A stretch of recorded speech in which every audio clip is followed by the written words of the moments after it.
There was a moment, the 1000th episode of Joe Rogan's podcast. One of the guests he had on that show shouted the brand out. I thought to myself, I was like, wow, like that seems like an opportunity for some buzz, right? And I do think the core of it probably has to do with the fact that you weren't trying to be corporate. It was just this brand nobody was really paying attention to. You got to play with it and you got to be you. And it was almost in some ways like a secret identity. Somebody was on this account tweeting really bizarre stuff. There was like Ayn Rand quotes, bizarre dad jokes that like did not land at all. There was this huge blacklist, and I went through and started to engage them and kind of play into the joke, like in a self-aware way a little bit. And that kind of just started to slowly snowball. And then, Welcome to Building Value. I'm Jason Nellis. If you were an addict of Twitter between 2017 and 2021 like me, you were witness to a fascinating social media age. You experienced some strange stuff from brands like Arby's, Wendy's, and Steakum. Memes, philosophical musings, subtweets, lots of retweets with OK Boomer, and even current events. It was a golden age, an age I so desperately miss. But one of the people who helped create that age was a man named Nathan Allebach. Nathan was the social media director who in 2016 took over a little-known account for a company called Steakums based in Pennsylvania and turned it from a tiny nothing into a huge something. He was written up in publications. The account launched a YouTube channel and turned a small company into one of the biggest internet memes of its age. Nathan and I got to talk about the genesis of the Steakums Twitter account, how he took it into the stratosphere, what he thinks about social media now, and some of the other accounts he has started to grow post Steakum. If you like what you hear and you want to check out more, follow us here on YouTube or on any podcasting service you enjoy. Be sure to tell a friend and leave me a comment or a review and say hi. And here is Nathan Allebach. Nathan, welcome. Good to have you on the show. How are you doing tonight? Jason, I'm hanging in there. You know, I'm stoked to be here with you, and I'm stoked to get this thing rolling after my cat just reset my computer after our first go. So, I mean, we were just joking about this. You know, one of the things about recording podcasts that's always fun are the technical snafus that come. You were having trouble with your cat. Suddenly, after using it all day, my microphone is not working, and I'm having to switch my setup, and I've got dangling cables now. And I got to tell you, I'm not happy about it. I'm a little pissed. It's going to be okay. If we can't figure it out, who can? You know, it's like, Honestly, what are we even if doing here? two nerdy dudes with fairly bleached skin can't solve the problem, I don't know who can. That's right. Yeah, we look No. like we'd be, I don't know, cousins or something, just based on vibes alone. So, I mean, well, let's take it from there. We're both East Coasters. You're located near the beautiful city of Philadelphia. Not to dox you, I won't get more specific than that. His address is 123. Anyway, I know you from many years ago. Primarily, the way we got introduced, your work, may I say, groundbreaking work on the Steakum Twitter account. I want to remind everybody, if you don't remember Steakum, particularly pre-pandemic, as being, and I wrote this down because I want to make sure I'm going to read it to get it right. Because I looked at my notes from the times when you and I first got to know one another. And I remember describing it to somebody as a combination of existential crisis and a meme-wielding teen. And you ended up leaning a lot more existential crisis, I have to say, but I really loved that intersection. Can you talk a little bit about just, you know, I've touched on your background briefly in the intro, but I'd love to hear about sort of like when your agency took on the Steakum account, how did you get there? Like, draw the line from A to B in terms of thinking about like how you get a corporate Twitter account and turn it into one of the defining accounts of its time, essentially. yeah, I mean, it's a long story. I'll try to cover the major touch points here. So in the beginning, this would have been around August in 2017. The client Steakum had used up all of their ad budget for the year, so it was kind of like a slow summer, and it was a perfect storm because our agency had just lost two major clients, so it was really slow in the office that summer. There wasn't a whole lot going on, and I took it upon myself to check out this Steakum Twitter account, which had been inactive the entire use of our relationship with that client thus far. And there was a moment in, I think it was like mid-August. It was the 1000th episode of Joe Rogan's podcast, actually, where I had a bunch of people texting me that knew we were working with Steakum because one of the guests he had on that show shouted the brand out, and like some story, like a comedian was telling a story, and I thought to myself, I was like, wow, like that seems like an opportunity for some buzz, right? Like if you're on Twitter or wherever, like people are probably talking about it. So the client didn't really care about Twitter. It was like a platform they weren't invested at all in. So it was just kind of like, oh yeah, sure. If you want to see what's up there, go for it. So I got the handle, started messing around. Within the first month or so, I realized that there was all these accounts that the Steakum had blocked. It was like I didn't count them, but it had to be well over 150 accounts, maybe 200 accounts. It was just all these anonymous, weird Twitter shitposty style accounts that were on the block list. And one by one, I started going through and unblocking them because I didn't know the context. I didn't know why they were blocked. I just thought it was strange. And then after unblocking them, I started engaging them because I started to see when you unblock, it's like I could see all these like reply interactions that had existed before. And yeah, I just started doing some digging, and it kind of quickly realized that there was some history with the previous social media manager from years prior. Like this would have been like 2014, I guess. And I still to this day have no idea who this person was, no idea who the agency was, but somebody was on this account tweeting really bizarre stuff. Just like there was like Ayn Rand quotes floating around, just really just bizarre dad jokes that like did not land at all. So I guess through this, a bunch of weird Twitter accounts found it amusing and started to troll the brand. And rather than, I guess, ignore them or engage them, this admin just blocked everybody. So there's this huge blacklist, and I went through and started to engage them and kind of play into the joke, like in a self-aware way a little bit. And that kind of just started to slowly snowball. And then from there, I just kind of reached out to tangential communities to Weird Twitter. There was this group called Twinja, which was like I'm trying to think, it was like a Gawker media kind of subculture that had existed from the old internet, sort of like, Yeah, I again, kind of recall that. I mean, that's digging deep, right? super That's one of deep. those internet communities. It's not uh it's never going to make it to primetime news. It's never going to be that popular. That's interesting. Exactly. Like I Yeah. can recall in some of the early interviews we did with Steakum, I would shout out Twinja, and reporters would just be like, "What? What is like?" There was just no like record. It's just a hashtag basically that a bunch of users kind of used to connect with each other, and they were super cool. There's probably like about like 100 of these people, and they were all like really close and super engaged. I thought the Steakum account was hilarious, and they just amplified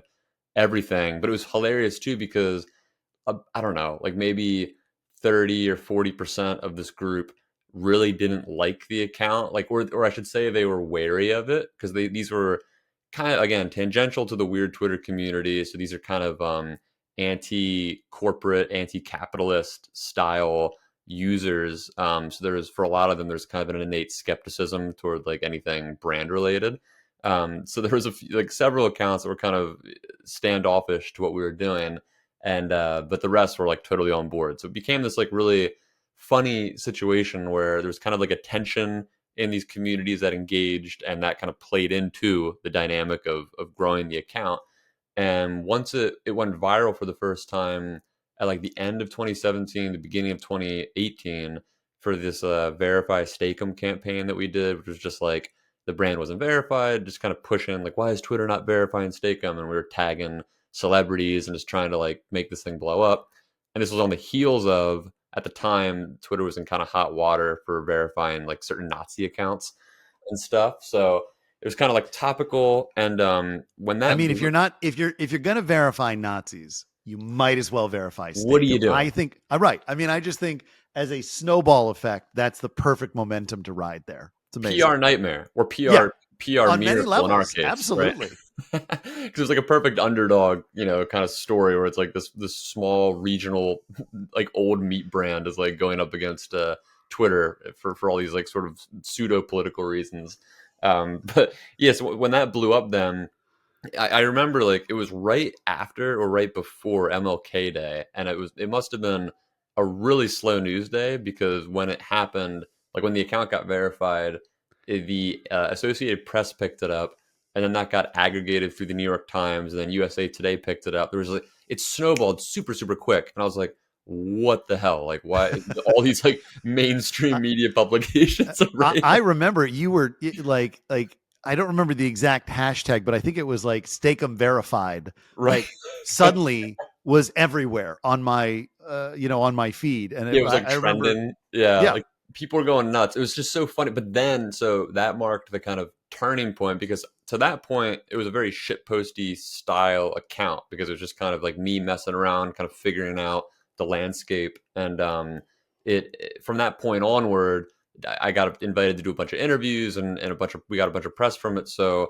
a lot of the weird Twitter style accounts then were super pissed because then they felt like used by the whole thing. They're like, wait, like this is actually marketing, and it was kind of like such a weird dynamic, and I don't know how much time we want to spend on this, but it was strange for me at the time because I was really young in this space, and I didn't go into it with a quote unquote agenda, as in like there were no like secret meetings with me and like the marketing team being like, this is what we're gonna do. We're gonna infiltrate, Twitter, and it's gonna be this huge thing. Like it really was just me messing around, and then right. we found success. So it became this kind of weird thing where, like, post hoc, our agency was trying to be like, okay, how is this strategic? And I was kind of like, well, I mean, I'd like to think I'm being strategic because, like, I'm okay, I'm decent at being very online, but like, it was not a planned Right. situation, So then it kind of just from there on out, like you mentioned, I kind of leaned into the existential commentary because I thought that Yeah. was weird, fun. Nobody was doing that, and it was kind of somewhat of a reflection of my own interests and like things I was thinking about. So then it really took on this kind of humanized, personified thing that really got a lot more people, talking about the brand for better or worse, I should say. And then that just went on, for Sure. years from there. Well, I remember. I mean, I started following in the early days, and we were talking about this the other day. I think I was one of the first 100 followers Hmm. when you took over, because growing up, I knew Steakum as a brand. It was in the the frozen aisle of my grocery That too. store. That too. It's like the Lonely Island, but it's colder. And I just thought it was such a novel approach, right? I think I was taken in early by the idea that, having grown up in a marketing home, my father's been in retail marketing in some form or another for 4 decades, right? I kind of grew up knowing what the standard rules of marketing campaigns and branding would look like. And yes, you've seen brands take left turns over the years, and it's always been interesting when it works. But I don't think I'd ever seen somebody who took, meme culture at that time and turned it into something that was also, you could fill the textbook of a philosophy 101 class with some of the things that you were talking about and referencing. And, I feel like I remember a couple of lines that I was like, I'm pretty sure that's Kierkegaard. Like, I feel like some of that was definitely in line with, um, a philosophy major's thesis. And to see somebody weave all of that together and to do it in a way that was culturally relevant, I'm still to this day, and this is now 7 years later since when you took over. Um, I'm still amazed at what you were able to pull off, and I do think the core of it probably has to do with the fact that you weren't trying to be corporate, right? You weren't trying to achieve some long-term brand campaign, goalpost. It was just this brand nobody was really paying attention to. You got to play with it, and you got to be you, and it was almost in some ways like a secret identity. It feels like, is that what it felt like to you? Oh, absolutely. Yeah, I Yeah. mean, having the sort of freedom to post the way I was posting, it was paramount to that account's success. I mean, it's weird looking back on it now, especially since then, looking at all the accounts that I've worked on, and I shouldn't say I've never. There's been two brands I've worked with that I had a similar amount of freedom, but even in both those cases, there was still significantly more oversight than I had with Steakum. There was really virtually no oversight again because they treated this account kind of like background noise, and it got once it kind of became larger than me, like once it became kind of larger than any of us anticipated, it had a life of its own. So then it really became, I don't want to say difficult, because it wasn't like the client was ever unhappy, but it was definitely a situation that, like, when around the end of 2018, early 2019, we had started to have more conversations internally about like how to plan for certain things. Because like after the first viral commentary thread that we did about like millennial angst, that's how it got like titled in the media.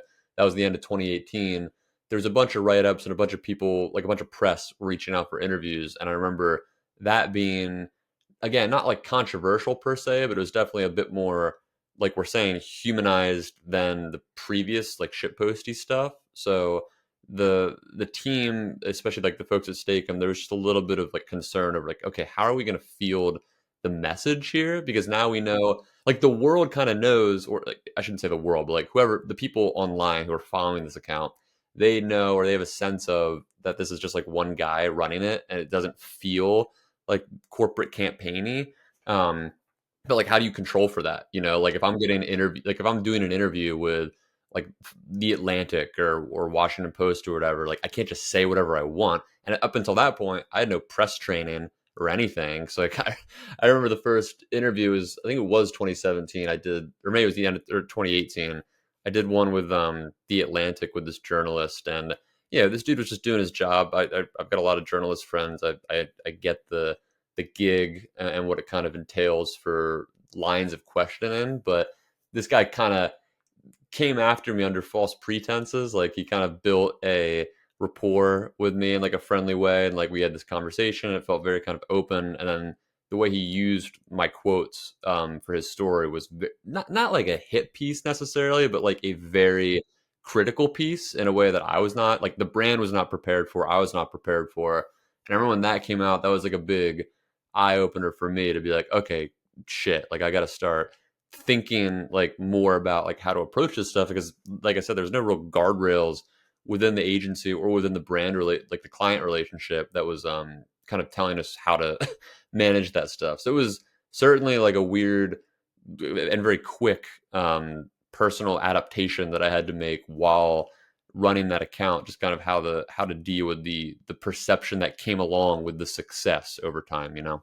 Hey there. Hope you're enjoying the interview. If you are, I have a small favor to ask. Building a new audience in the modern social media landscape has never been more difficult. If you like today's podcast, do me a favor, share it with a friend. That's the single biggest action you can take to support this. You don't need to send it to 1,000 people. This isn't some weird chain letter thing, but it's an incredible generosity. So if you're feeling loving and you want to help, share, or you can like, subscribe, follow, whether on YouTube or other podcast platforms. Leave a review if that's easier for you. No judgment, just a heartfelt thank you. And now, back to the interview. Yeah, I think what's really interesting about your story is it echoes what I've heard with creators who get their first viral video and start to get a lot of attention, and they're underprepared for it, despite having thought of themselves as being sort of like, wanting that kind of attention. And as a marketer, it's your job to get that kind of attention for your client. I mean, you certainly over-indexed in that, and then it turns into this other thing, this other level that's so not just unpredictable. I don't think that's fair, because once you started to see the consistent growth, you knew you had something that was going to resonate. But then directing that is such a challenge. I know you don't run the account now. I know you've moved off of that and on to other things, and there's somebody else running that account. I will say I checked the other day, and they're still sort of maintaining the same thread as you, not Yeah. as effectively, may I just say. I mean, it's kudos a, to whoever's doing it, but it's not the same. it's a weird situation, because yeah, I know a lot of the guys that are managing it. They're at Yeah. this kind of mid-sized ad agency called Tombras down in Knoxville, and they're the original team that ran the Moon Pie Twitter account, which was one of the like the other big ones from around the same time that Staken was taken off. So they have like a reputation, and they definitely have a great group of creatives. But I always, it's funny, like I felt vindicated in ways I didn't think I would feel after we lost the account, because while I was running it, I always told folks, like especially people that were close to me, like I didn't think that it was that it's weird to say this, because like I always I felt good about the work. Like it wasn't like I was like, oh, this stuff sucks, but I didn't ever think it was all that unique. Like you mentioned the kind of philosophy 101 thing. Like I always felt like I was leveraging, like I had a liberal studies degree, and even beyond my liberal studies, like I've always been a kind of autodidact. Like I'm just interested in learning things,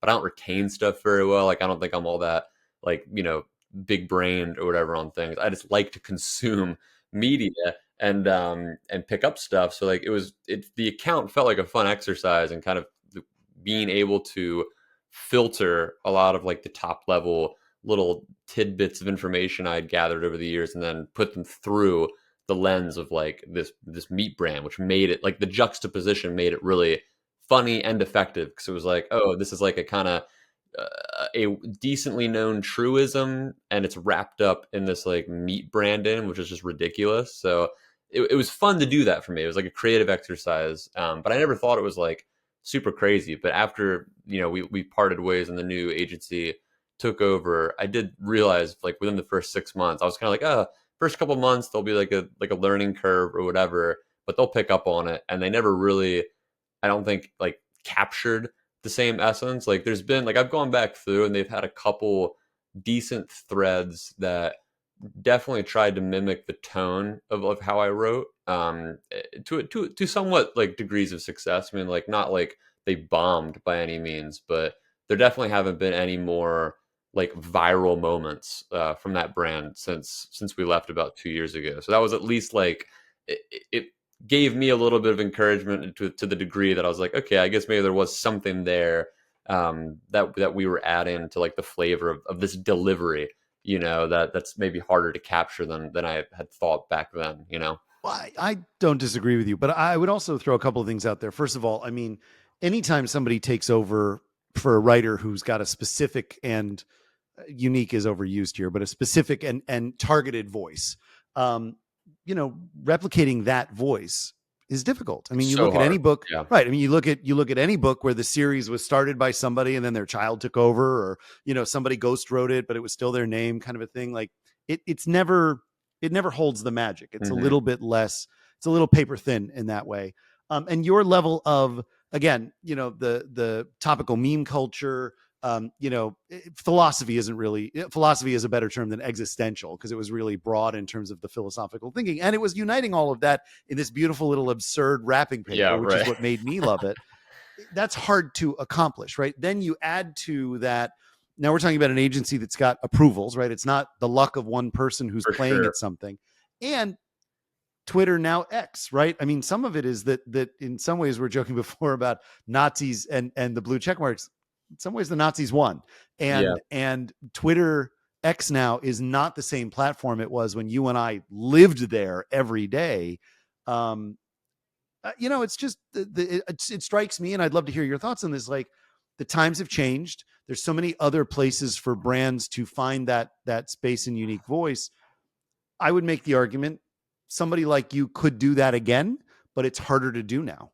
yeah, no, absolutely. I mean, we were kind of. I saw you post on my LinkedIn thing from earlier today where I was trying to like put together some thoughts on this, just the kind of like trajectory of the past several years of how brands have behaved in ways that I think the public online viewed as novel to engage with, and then as time went on, that novelty wore thin, and I think you couple that with like what people refer to as content inundation or whatever, where there's just like so much junk out there, like whether it's bots or whether it's AI stuff or whether it's even just like more and more users that are just learning how to gamify things. It's really difficult to kind of one just break through at all because you're not just competing with more and more media every year.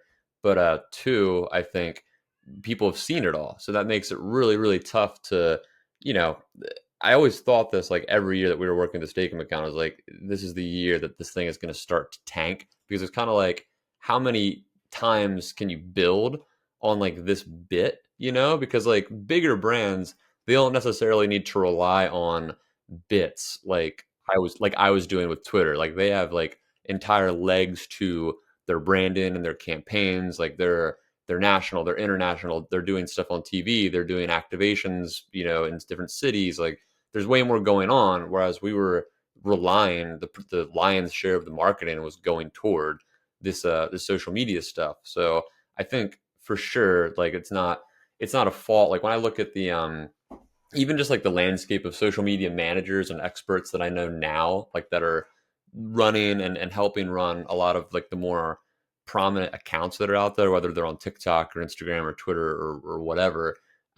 Everybody's having a really hard time with this for sure. Like even the folks that are incredible at their gigs, because it's just so like the landscape itself. It doesn't allow the space for those sort of like novel personas or those novel interactions to break through, even if they're there. Like sometimes like I'll stumble across a brand that's doing something which I kind of perceive to be novel and interesting, but it's not enough to break through.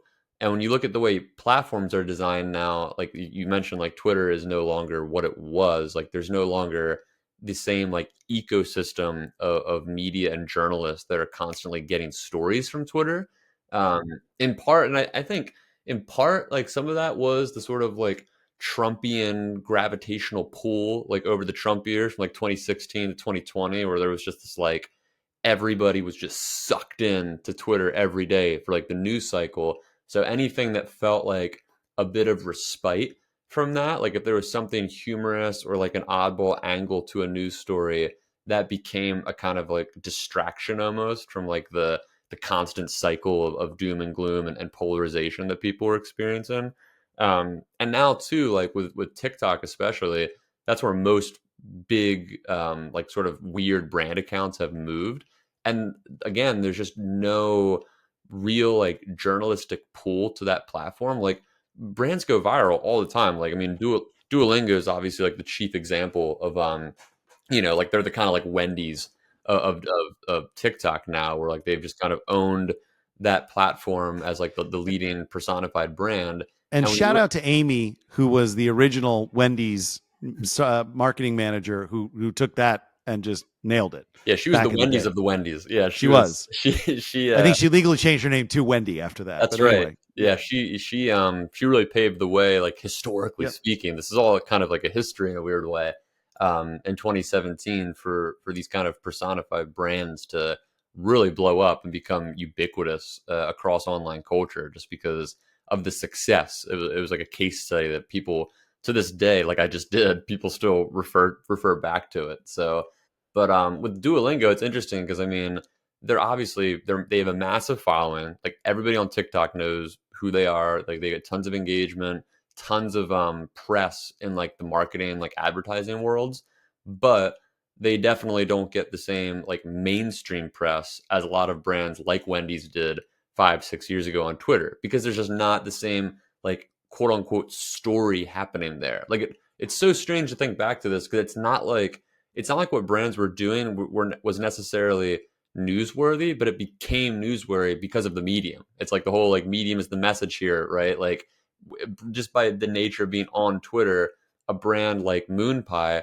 tweeting in 2017 like a quote tweet of a hostess talking about how they claimed the eclipse that year, then and the MoonPie just says LOL okay, and that gets like 500,000 likes. Like that tweet as a snapshot isn't a story really, but because it's on Twitter, that became it was covered everywhere. Like literally like dozens, if not hundreds, of news publications printed a story about that tweet interaction. So it was But like, but you're also talking about. I mean, again, you're right. The platform being key, and Twitter's specific space as being a favorite for journalists and being a favorite for really only journalists, right? Because in the end, like Twitter still suffers from this problem of like it never got the ubiquity that other platforms did. It never quite overcame that, I don't know, uncanny valley of audience. But what was there was everybody's favorite journalist, everybody's favorite weird commentator was there, and that status, really carried that status and culture really carried a lot of brands at that time. And, nowadays we don't have and it's such a strange thing to say. We don't have those centralized voices the way that we used to. But the fact is in 2017, it still felt noisy. right? It still felt all over the place. Like I marvel at the fact that there is no more land grab, and we're all overcrowded on the land that exists. We have no more room in our brains anymore for what's happening. Do you think, you and I were talking before about this, that there are marketing tropes, there are characters that have now been fully established on the internet as the result of, let's call it, the last 10 years. Do you think that that feeds into what's happening in marketing broadly, in the sort of recycling of ideas and the recycling of themes that we tend to see in like traditional advertising over decades, but maybe now it's happening faster?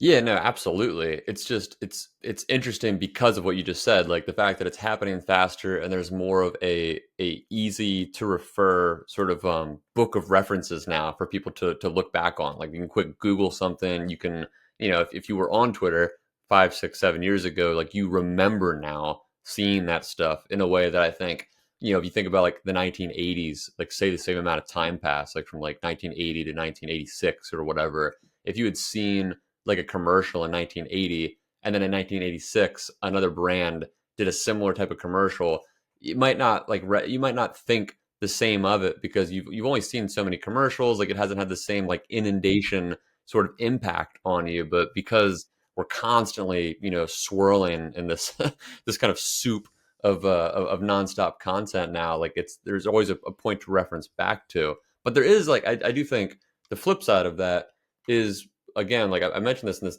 kind of dumb, not dumb, but this kind of like offhanded LinkedIn post I did earlier about this topic, because we're still seeing people today, especially in marketing, talk about the problem of content inundation. But like you just said, at the time in 2016, 2017, we were all having that exact same conversation. So I think there is a flip side to this, which is that, yeah, like it always feels like there's, an omni sort of presence of insane amount of content that we're all kind of grappling with. So I think there has to be more to the story for sure, which is where I'm trying to like figure out like how novelty plays into this, or like the perception of novelty. Because I mean, culturally, like everything is mimetic to the point where trends evolve and they adapt and they change over decades and whatever. So the flip side to what we're talking about really is the fact that some percentage of people, and it might be most people, they just don't really think about this stuff like the way you or I are talking about it. Like you or I are plugged in, so we're thinking like, oh, I remember being there like in 2016 or 2017, all these things were going on, and now we're seeing like a repeat of that, or whatever, however we're analyzing it. Whereas I think most like quote unquote normies, the way they consume media is much more passive. So like they just don't have those same reference points, and it just kind of washes over them in a way that I think people in marketing often probably underestimate in a way. Because like I mentioned in that post, this whole this bit that's been blowing up in the marketing world, this it's called like the best marketing strategy ever. That's the at on Instagram. And it's Sure. like this girl who was hired by a CPG like beverage company to do this whole bit of like, oh, like I'm just an intern and like the boss gave me the password to this account, and if we get 100,000 followers, I'm gonna get a raise, or like I'm gonna get like something, whatever. And you and I remember like that bit was everywhere like 5, 10 years ago, and it felt like, oh my gosh, like this bit is so dead, it's so overused. But yeah, here we are in 2024, and that's like this account has like 500,000 followers in 2 months, like it's blowing up, everybody loves it. And it's like, well, is it that the most of those 500K people, they remember the stuff from years ago, or is it that most of them have no idea and this is just like a funny bit, and it's like the whole like, oh, like interns run brand accounts thing, which in marketing, like in kind of elite marketer circles, we all understand that to be a cliche and something that needs to kind of like a trope that needs to die. But I think in like the broader world of users that are out there, like it's just something, it's just like it's like a meme, like they're not thinking about it the way we think about it. So the way things repeat like that, there's kind of like an endless flow of opportunity to go back to the well on certain archetypes and certain approaches to content in Yeah. that way. Well, and I think it's really interesting that you're now seeing more corporate Twitter accounts that are actively commenting on these, like, babe, what's it going to take for me to get the next Madden game? 100,000 likes, and you got to get Madden Hmm. to leave a comment, kind of a thing. Like, there's a part of me that is annoyed by that, because it feels it's cotton candy on top of the cotton candy we're already eating. But Hmm. it also bothers me I didn't think of it first, right? There's this duality to it, this contradiction that I can't quite get over sometimes. Um, you talked before about, you know, the Steakums genesis 7 years ago sort of came accidentally, and these sort of conflating factors. Do you think about, is there something formulaic in what you did that you could apply to other stuff, or is it more just you were being your authentic self and you happen to have the veil of a brand and it kind of just worked out that way? It's both plus the brand itself. Like it's both. Sure. So it's like it's a bit There of is something my about frozen beef sheets that just exactly. screams comedy, like, and Exactly. strange. Oh And my yeah, I'm with god. you. Yeah. It's what the people wanted, they apparently. they wanted it, and you went so far, I remember, as to try to generate a YouTube channel with a Steakums Yes. box on your head. Dude, I was so just I wanted that to I wanted the client to invest more in that. Like Yeah, it was like a test. Like we did like a few videos. They were pretty time intensive to put yeah, together, and yeah, I thought that they were like the first couple especially felt really strong, but then they were like they wanted to shift into more sort of traditional advertising like yeah. They wanted food. to be Jack in the Box. Yeah, Yeah, well, they wanted to do more like yeah, appetite appeal stuff, yeah, which like obviously it is effective. Like coming from a food and beverage background, like doing those direct sort of like sales type marketing, like yeah, obviously you put a beautiful like looking cheesesteak in front of people, like that's gonna make them hungry. It's gonna make them think about buying the stuff. So it wasn't like we had like a ton of fight in us to be like, no, don't do that. But it was a bummer because I wanted to be like, let's get some extra dollars to keep doing this absurd video series, which I think would have had legs in like a pre TikTok world. That was like right before TikTok. But yeah, no, I think it's definitely a combination of factors. I mean, and I think about this with pretty much all accounts I manage now, where like at the time part of it was again not just the novelty of the account but the novelty for me like as a writer and as like a young quote unquote professional where I was thinking this is an opportunity for me to kind of like really just make a mark if I can, like I'm going to work really hard on this, I'm going to spend like tons and tons of hours on it. So I had like a mentality that I certainly would not be able to physically carry into a lot of accounts today. Like I'm older now, like I don't have the same time or energy to devote to an account like that. So there's some of that, and then yeah, like some of the medium, some of the time in, and then yeah, some of the brand itself, just being a frozen meat brand. Like I think if I had done the exact same strategy, had the exact same content, but it was through like a bank or something. Well, actually, maybe a bank would have worked. So nobody would expect it from a bank either. But like something a bit more like middle of the road. I think it probably wouldn't have caught wind the same way. But I do. I mean, since then, I mean, I did. I worked on this account last year.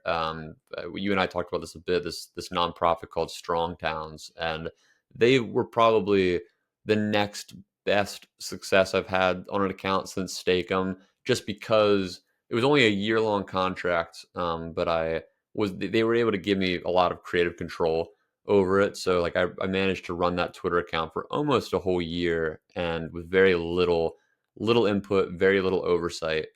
Granted, it wasn't the same time investment, like from a client standpoint, like they were paying like a fraction of like what Staken was paying for that level of input. But just in terms of like my sort of the time in of the issue, it being like this kind of advocacy for building more like walkable, sustainable, economically productive cities and towns. Like it had an angle to it in which I was really passionate about and I was pretty knowledgeable about. Like I'd spent the last year prior to starting on that account researching and just like diving deep into this topic. So I had this like great bedrock for just like synthesizing the information into consumable content. So all those kind of forces collided in a way where I was able to really blow that account up over the course of a year. But I think that's what it takes generally. It's like you need, because in that case, it was the same thing as Steakum, where they weren't like a old meat brand, but they were a kind of like emerging NGO that was riding a wave of momentum of like this urbanism trend that we've seen the past few years with like the housing crisis stuff. So I think the fact that they were already riding that wave, so they had a lot of like name equity in the zeitgeist, plus my content and history with things. It was just good timing, just like with the Steakum stuff. So I think there's always like a confluence of variables that go into that kind of success. Yeah, I think I learned the terms 15-minute city and third place from you in Oh, that get particular out. context. Yeah, yeah. No, I think, boy, there's so much there I want to unpack. I want to take a step back though and really recognize that like the arc of the story here, the thing I think that's the most interesting is that the it's not some big corporate plan that was put into place. It's not some, really thought out, articulated, particularly in these days, like Illuminati level planning. And instead, it was really just thing A, thing B, thing C came together and in the moment caught somebody's attention. And you went, okay, I can do more of this.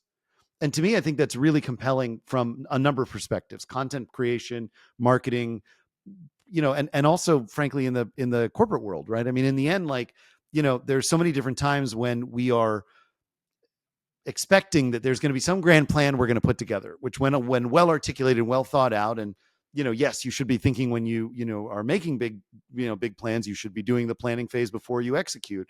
But in the end, like, opportunity can happen at any moment. It's whether you can take advantage of it and drive it somewhere unexpected where the real magic happens. So, I mean, I'm sad that there isn't quite that same voice out there the way that there used to be. It was such a pleasure on my timeline. You've certainly gone and done lots of other great work, and I'm appreciative of that. And, I think what you accomplished with that helped set a tone for a lot of internet marketing that has come since. And you were part of a class of folks. It wasn't just you, but you certainly helped create a pillar of that I think should be recognized, because it still exists. And despite how little our attention spans are right now, like, if I say to somebody like, do you remember Steakum Twitter? 5 times out of 10, they're going to be like, absolutely. I used to follow it all the damn time. Well, thanks, man. That's super thoughtful. And yeah, for anybody listening who wants to, I guess, dig deeper into this, I did write an article a few years back for Vulture magazine called like the history of brand Twitter. Like, if you Yeah. Google that phrase, it We'll should link be like, it. yeah, it should be like the Yeah. first thing that comes up. And in that article, I do pay homage to all of the kind of like early, not all, because it was I think it was my original draft was 15,000 words, and I think they trimmed it down to like 3,000 or something. So I Sure. couldn't include everybody, but I included a lot of the early pioneers. Pioneers. I'm sure any of them listening to this would be like, dude, that's hilarious. But they are pioneers. I mean, they were people that kind of really established the landscape as we know it today. And yeah, paid homage to them throughout that article. So it's interesting, if for nothing else, to kind of like look back at the timeline and see like how things progress or regress depending on how you look at things. But yeah, you touched on something interesting there. I think a point that often goes under discussed when we talk about this type of work is it really isn't possible without client support and infrastructure, like team infrastructure, to really make it happen. Because like in both examples, like the Steakum example and then this Strong Towns example I just brought up, there had to be such a high level of trust from the client to like allow me in this case to run with things. And it's the same with a lot of agencies or in-house team relationships where, like in the case of Wendy's, like Wendy's, when they were blowing up in like 2017, they had a team of like several social people and copywriters and folks that were kind of managing their array of accounts. And they had built a certain level of kind of trust and equity with the client internally, where they were able to take a lot of those risks. So it does, like what we're talking about, the kind of pathway to success for how to manage this kind of stuff, it does happen with larger teams. It's just exceedingly rare in my experience. I mean, like, especially you and I have had this conversation before, I know, where like the bigger the team, the bigger the brand, the bigger the bureaucracy, and like the more cooks you have in the kitchen that all like want to have their say, and like there's a lot more uncertainty and kind of tension in the mix. Like, it really, it makes that type of magic, like we're talking about, like when there is a moment that pops up that you can exploit, it makes those increasingly difficult to hop on. So yeah, that's a huge aspect of it. And I've just been lucky in a couple cases where I'd kind of built some level of trust. Like, I've never had like a big boo boo, where somebody, like a client, can point to and be like, oh, Nathan like really messed this one up, like we don't want him touching our account. Like, I haven't had that like thing. And not to say like most social people I know haven't had that moment, but I think that's like the fear of like a lot of clients is like they're gonna hire like a renegade who's just gonna go off the rails. Yeah, you don't want to be, and again, we're really digging deep into early Twitter time, but like you don't want to be the person who tweets something racist from a client account and then goes on a plane for 12 hours. You know what I mean? Like Yeah. you don't want to be the person who it's not even just like you don't want to accidentally throw a bomb so much as I think the unrealistic fear that is part of that is the idea that there's some part of you that's going to do something so horrendous that's going to Hmm. put you in the blacklist of social media managers and marketers, right? Like Yeah. I get it. And um and the flip side yeah, to that is that it's not yeah, just like, will this person have some unsavory view or comment yeah, that we have to kind of like now do damage control over, but it's also having some level of like research and awareness of these ecosystems because like, yeah, you and I know this obviously, but for folks who maybe are not as on yeah, I Twitter. definitely know it, but you should tell other people. I was What gonna he's going to say say. your audience is probably like super on Twitter. I don't know, but My it's audience is like 4 people, but go okay. ahead. But like it's like there's so many like reference points out there. Like there's so many dog whistles. There's so many just like little things. Like I feel like it's not as big of a deal today as it was years ago. Because like years ago on Twitter, especially like in the early like 2016, 2017, there was such like a emphasis on like race politics where there's a lot of this like there was a lot of like white supremacist dog whistles that people would worry about. And then there was a lot of like meme jacking, like where certain memes would, originate on 4chan. And then people would be like, oh, it's racist if you use that meme. And there's a lot of like culture war stuff over that. Whereas I think now that stuff still exists to a certain extent, but like the internet has expanded so much that I think there's this kind of like, it's not even necessarily like an intentional reclamation, but like when a meme blows up now, it's like it gets so big so fast that this whole idea of like, oh, you're using a racist meme, it doesn't hold the same weight as it did then because now so many people use it that have no idea what its origins are. So it just kind of becomes like a much more like innocuous force than it was like back then. Not in all cases, but in many No, no, cases. no. But So what it loses its meaning much more quickly. right. I couldn't agree more. But you've also touched on something which I think I'd love to hear your thoughts on, which is that kind of everything on the internet does that now. When it blows up, it kind of dissipates really quickly, and it's the things I find that build slowly that tend to have more staying power. Vis-a-vis any new platform that's the hotness for 5 minutes. Be Real, Clubhouse. God, there was one. I hold on. I'm going to see if I can pull it up on my phone live while we're recording. But there was one that was like audio recording, and it was going to be the whole new thing. Um, I must have deleted it off my phone. But like even that, like it was this new thing where it was like we're all leaving each other voice memos as our social media networking. I'm sure somebody in the comments will remind me if they've made it this far in the episode. But to my point, like all those things. Be Real was so big for 5 minutes. SNL did a sketch on it, and then it just got sold for a fraction of its value to some competitor who really wants its inroads in certain smaller markets. Like there's such a shift now from what the internet used to feel like in terms of there were a couple of platforms and there were people who were really good at those platforms and there was culture around those platforms that you could be a part of. Then as things started to grow, there were the people who the first class of people who'd succeeded at that platform, and then there were people who'd advanced who came up with new ways to do that platform. And now with everything, even the platforms themselves are candles who get knocked out by a gust of wind because the entrenched platforms, having worked for a couple of them, um, they're just now monoliths. There's just nothing that you can do to really knock them down. You kind of hope to like build something that gets bought eventually, I guess. Um, do you find that in your space in marketing as like, either something that when a new platform comes out, is it even worth investing in given the current sort of state of things?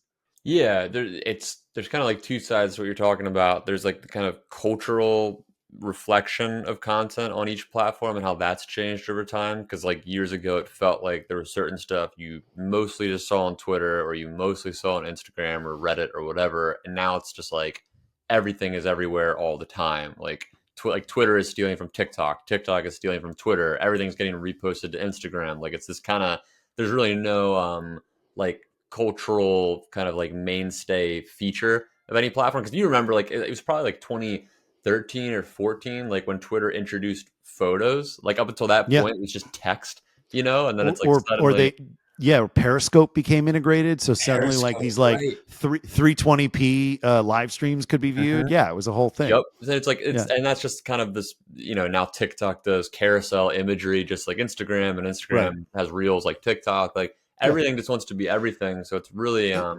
everybody stole stories from Snap. Like, I mean, right. yeah. And Snapchat's still sticking it out. Like I still can't I believe. don't know how. I know. It's I well say this with love for a lot of people I know who worked at early Snap, and some of them are even still there. I don't know how that company is still in I don't existence. get it either. Almost, I mean, obviously, like the demographic has kind of shifted over time. So, like, there's a lot more like younger people filtering in because of its staying power, and it's in the same way, like with Instagram, like younger people still make Instagrams, not to the extent that like millennials did, but like there's it's just there. So it's like, oh, this is like a place to be.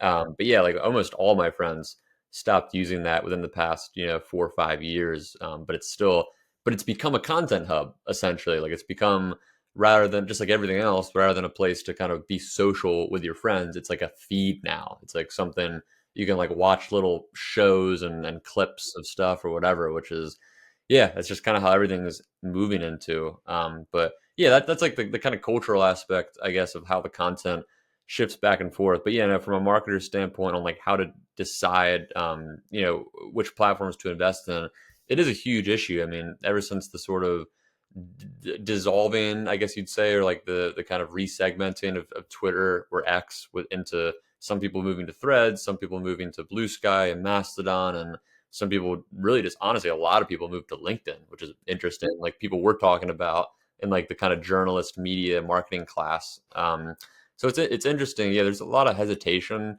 I think, because there's just not the same, like you mentioned, like the monolith of sort of platform culture is no longer there. So there's not the same opportunity for like macro engagement or earned media, which I think is just kind of like a hard pill for a lot of companies to swallow, because we're past that era. Like it's just not, it's probably, I don't want to say it's never coming back, but it's like when you look at what exists now, I think a lot of brands, a lot of the savvy marketers that I know, they're starting to just lean into other areas of social media and other approaches to community, because like as everything kind of shifts into a content model, having it like developing an actual community of people that are loyal to your product or whatever becomes like increasingly important, which is why obviously like tons of people are creating newsletters now, like a direct path to their most loyal followers.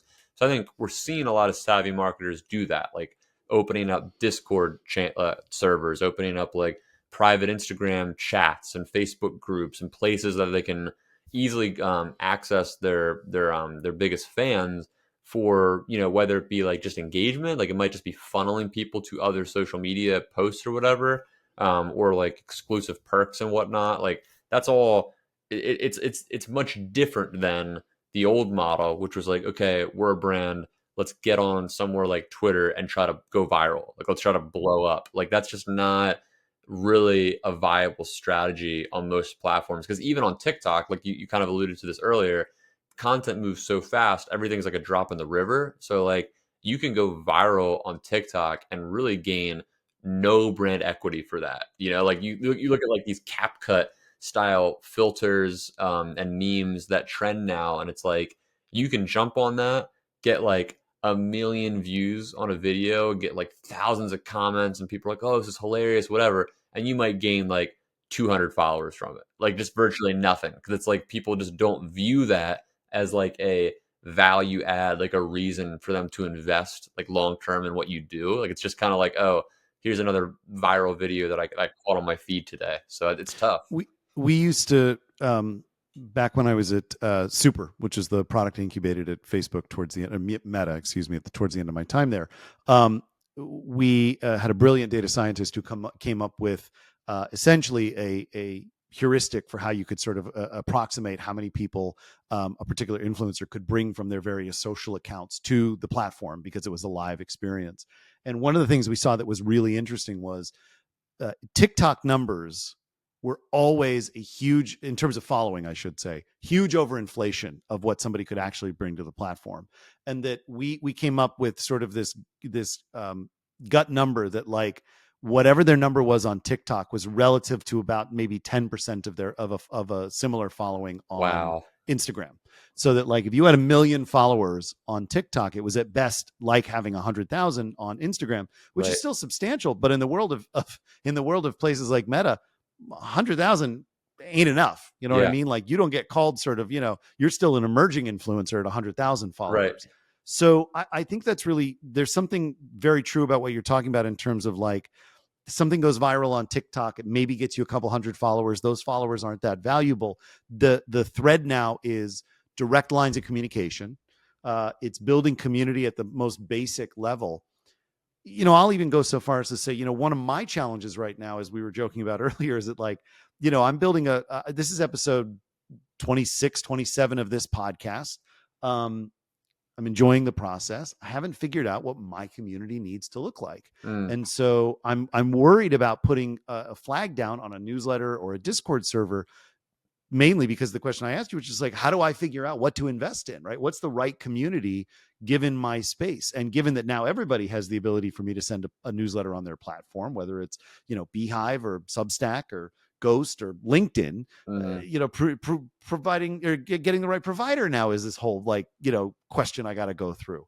Can I time travel back to 2009, start a Twitter account early, and just become a meme lord that today sells it to the F Jerry guys for a couple million? True. That would Yeah, be yeah, great. true. I Okay. know one guy that did that recently. I don't know if it was to F Jerry. He didn't reveal to me which big account like bought it or whatever, but he said he made good money, but not as much as you would think. You would think. Like he Sure. had Probably 5 years ago would have been more. Yeah. maybe, yeah, he had like Yeah. millions of followers on this account, and it's interesting to have kind of like watched it transition through all of that. But excuse me. No, you touched on something interesting there. Like I've caught myself talking with friends about this recently, where you in the world of whatever online culture, it's kind of the incentive structure is kind of pushing people and brands and institutions, just everybody and everything toward the creator model, which is really difficult to, I think, grapple with both from like a person, people like us, but also brands in general, because nobody wants to think in those terms all the time. But I mean, It's I was exhausting. looking, yeah, it's exhausting, and it puts you in a really tricky place when it comes to your audience. Like there's this term that gets floated sometimes called audience capture, which is this, the concept where as you build an audience, you kind of become not necessarily like enslaved to them, but like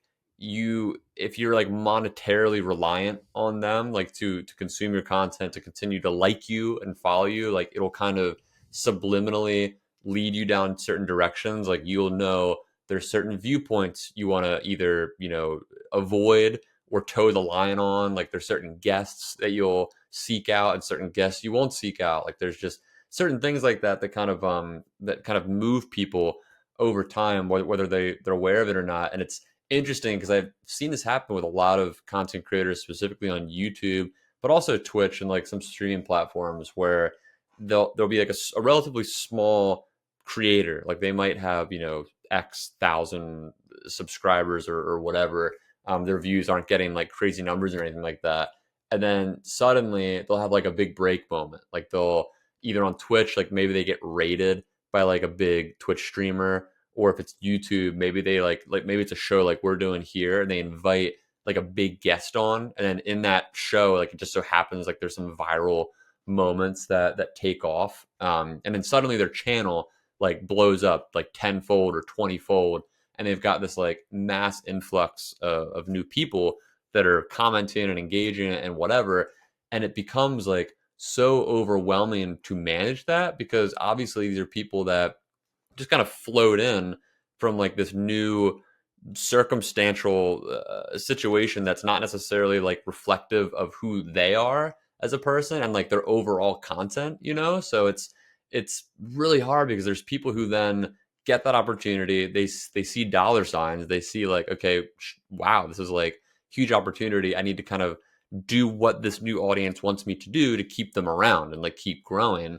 And then there's like the flip side of that where you try to stay true to yourself and then you kind of shed a lot of those followers over time. But then hopefully the ones that are meant for you, like to stick around, they do stick around. They kind of see you for who you are.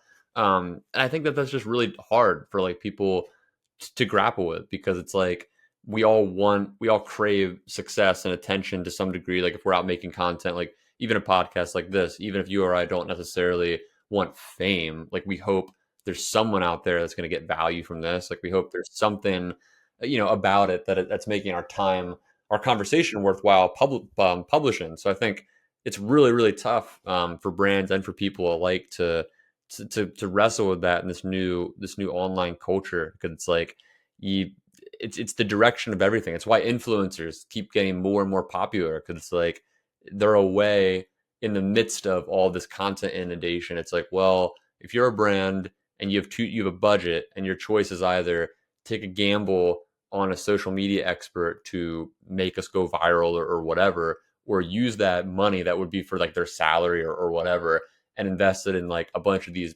influencer partnerships where we know these are people that already have followings, they already have equity that will become our shared equity now, and like we'll siphon off some of their followers from that experience. Like a lot of brands are making that decision because it feels like the safer and just more logical way to build. But to our point, it's like how do you don't always know. You end up getting this weird game of like, am I performing for them or are they coming for me? And like you just it's a weird tension that you got to deal with. Oh, I'm performing for them. This is my song. Dance monkey. Yeah, pretty much. You are talking to a former theater kid who went so far as to get a degree in it. Okay, there we Um, go. yeah. Do we go there anyway? Um, no, I love that. I love the honesty that you have and the candor about the space. I know some folks sometimes try to put a positive spin on it. Well, things are changing, but we're always excited about exploring new opportunities, and your media training hasn't taken over your honesty, which I appreciate. Um, no, man, I think you've touched on a lot of stuff there that's really cool. What I'd love to end on, because we're approaching the end of our time together. One of the things I really appreciated more than anything about not just your work on Steakum Twitter, but the work that I've seen you do at large is you've always got a good sense of humor. So I want to know, who are your comedic influences? What are the things what makes you laugh after a day on the internet where you've got your soul crushed? Oh man, that's an interesting question because like I don't consume a ton of comedy content, but like which may surprise you or some people. Like Yeah, but it, when the moment strikes, what do you find strikes you? I'm kind of just like a traditional, not traditional, I should say. Like I'm kind of like an edgy bro to some degree. Like I think a lot of like the random crap that Theo Vaughn says in like Yeah. TikTok clips is hilarious. Same with Shane Gillis. Like I'm not, and they're just obviously like more big guys in the moment because like my algorithm is feeding me like the newer stuff that I'm seeing. I mean, I don't know, like, and I'm trying to think of somebody in the past. Like, I don't really seek out stand up or like a lot of forms of comedy. Like, I'll watch stuff. Like, I love like Tim Robinson's show. There's different stuff on YouTube, guys like that I've followed over the years. But for me, like my humor, since I was a kid, I like not necessarily like off color, but just stuff that's off putting because like I'm very routine oriented as a creative, which is kind of like odd for a creative. Like I like kind of structure and I like kind of just going through my routine and getting my work done. So as I'm kind of driving or just like sucked into my laptop during the day, if I hear something that's just like really outrageous and just kind of like throws me off, like that would just suck me out of the moment and just like what the hell? Like I saw a meme yesterday. It was so inappropriate. It was on Twitter. It was like a cartoon AI thing that somebody made. I don't even want to describe the image. It was just ridiculous. But I saw it. I was like, "What the hell?" And I just started laughing because like this is just so absurd, you know. So I like anything that'll like throw a curveball at me and like just make me I don't know think like what was that person thinking when they said that or made that or whatever. That usually just anything that's off putting. to me in a I, way. I'm with you. My one comedic excitement that's coming up. We talked about this before. The Onion's new management, Yes. being led by Ben Collins, former colleague of mine. I'm very excited to see what work he does there and the new structure he's going to bring to the table. I think it's going to be pretty good. I'm That's excited what too, I've and it's been. and it's like Yeah. it's such an interesting like from him from a creative standpoint. It's such an Yep. interesting challenge because like just in this era, like that's the meme of the day is like reality is so hard to satirize. Like Totally. it's so hard to like cleverly get on top of the news cycle in a way that you're just like hitting it. Yeah. So it's like it's such as a creative, that's a really fun exercise. I think to try to figure that out. I think it's time. I think it's time I call him up and see if he'll come on the show. If for no other reason, I don't think it's going to do anything for my audience, but if for no other reason, to just spend an hour talking about, probably less the comedy that it's going to bring and more his frustrations with finding the right kind of health care for Right, everybody right. now that he's in the CEO position. Wait, will this podcast be the jumping off point? Ben Collins, Yep. come on, Jason's show I, right I'm, now. This is that's it. I'm it's clipping gonna this be out. I'm sending it to huge. him directly. It's gonna be It's going to be huge, huge. huge. Um, Nathan Allebach, thank you so much again. I've loved chatting with you. If folks want to follow you, if they want to see what you're up to, where's the best place to send them? Right now it's funny. I spend most of my day on LinkedIn doing the networking stuff. But I also post a lot of my Instagram stories, and I'm still on Twitter. I don't like post a ton. Like I have other accounts, but I'm just hanging out there. Like you and I talked before, just how I'm kind of like trying to keep up with my friends who have left the platform and like see who's still there because it's like watching a slow sinking ship. But yeah, I'm just at Nathan Allebach wherever. So I mean, people are welcome to say hi and tell me what they love or hate about the episode. So bring it on. Can't wait. Thanks again. I really appreciate it. Yeah, thanks for having me, man. It was fun.